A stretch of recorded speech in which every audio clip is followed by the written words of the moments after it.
Cuando estudió en la escuela, pajarito se cute botín. Cuando visita a su abuela, si necesita una amiga, debe hablar con un ratoncito. Si quiere ser mi amante, debe ser alta y delgadita. Miércoles, jueves, todo. Lunes, martes, miércoles, jueves. It will give them access to the unlimited power that they have within themselves. That's all that they need. So what I want you to do is think about something you want for you, that's real for you, that's important for you, that will give your life some special meaning and power. And I don't even want you to say, I can do that. I don't want you to assume that. See, 5 years ago when I started out in this area, I would not have been able to make the mental leap that I would be up to where I am right now. I don't want you to begin to just psych yourself out. No.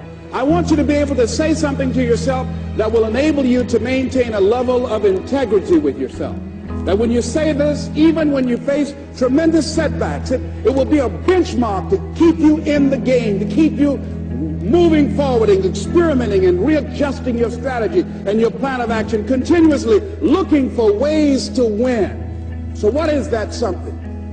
When you got an idea, you want to move on. You might not have the money. You might not have the education. You might not have the support or the resources you need. What is that something that can keep us going, that will enable us to act on our dream? What's one of those keys that will begin to help us to discover the secrets to our dream? Here's what I want you to repeat after me, please, with power and conviction. Say, it's possible.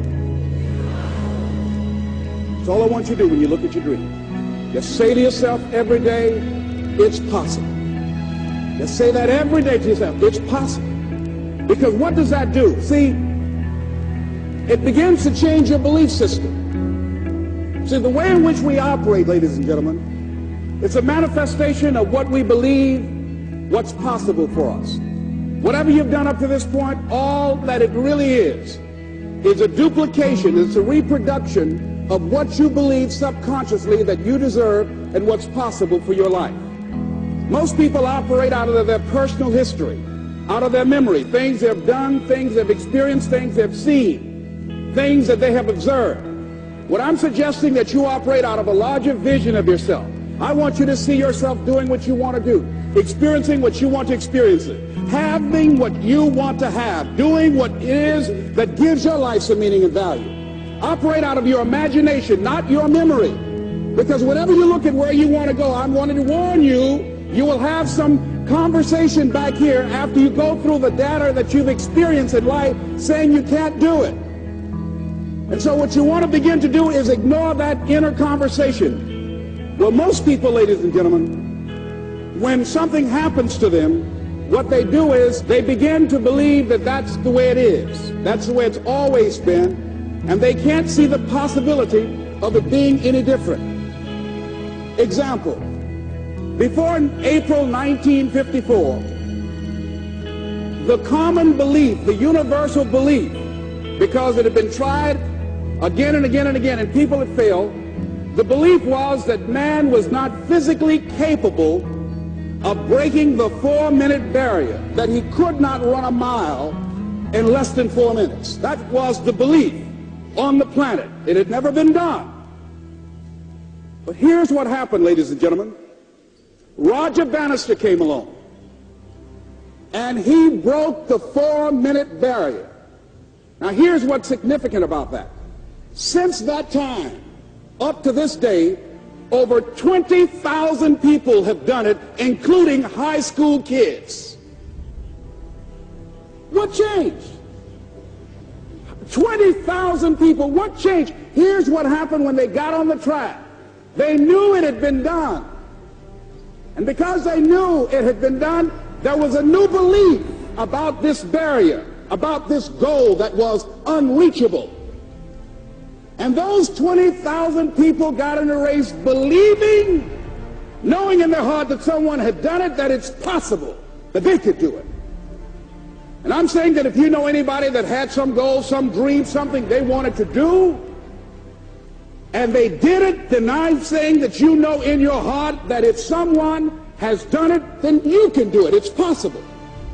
And that if someone can make their dream become a reality, that it's possible that you can make your dream become reality. And so as you begin to look at where you want to go, beginning to embrace that, it's possible. I'm blessed and highly favored. I've got a lot going for me. I got some good stuff in me. And it's possible that I can bring my greatness out here in the universe. That I can do what I want to do. It's possible I can write my own book. I can have my own business. I can take the trip and travel around the world. It's possible. I can bounce back from adversity and reinvent my life. It's possible. Regardless of where I am, that things can get better for me. It's possible. I'm thinking about two men right here in Chicago who are fairly successful, similar background, educated. They worked for a corporation for many years, and they were among many people that were laid off. Two guys who were very good friends. One went out looking for a job for several weeks along with the other one, and they faced disappointment and rejection again and again and again. They couldn't find any work, which is the story of many people across this country. One guy stopped. He became discouraged. He stopped going. He stayed home looking at television, became very argumentative and toxic with his wife, drinking beer, getting on the phone, talking to his other negative, unemployed friends. And he just gave up. The other guy kept looking for a job everywhere he could go. Every time he could get an opportunity, kept asking people, networking, checking the newspapers every day. Kept going everywhere he could, trying to find a job. You have too much education. You're overqualified. You won't be here long enough. He kept going. He kept going. He went to a place and said, look here, I tell you what, if you can't hire me, and I know you can use my talents, abilities, and skills, I don't want to sit home and do nothing. Just let me do some volunteer work. You don't have to give me anything, all right? I just want to work. I want to be busy. Guy said, okay, it's on you now, but don't expect me to give you anything. It's okay.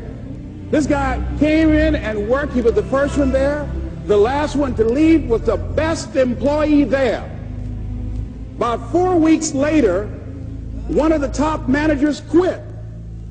They were looking for a replacement. Guess who they selected? This other guy. This guy who was volunteering his time. He got the job. What was the difference between the two men? Eyesight and mindsight. Eyesight is judging on what you see, judging according to appearances. But mindsight is how you interpret what you see. One guy said, it's not possible, it's over, I'm finished. I can't do it. I can't make it.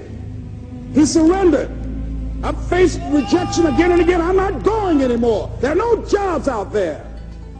But this other guy, he felt that in spite of the no's and rejections, in spite of how bad the economy is, in spite of what the newspapers are saying, that it's possible that somebody somewhere will give me a job.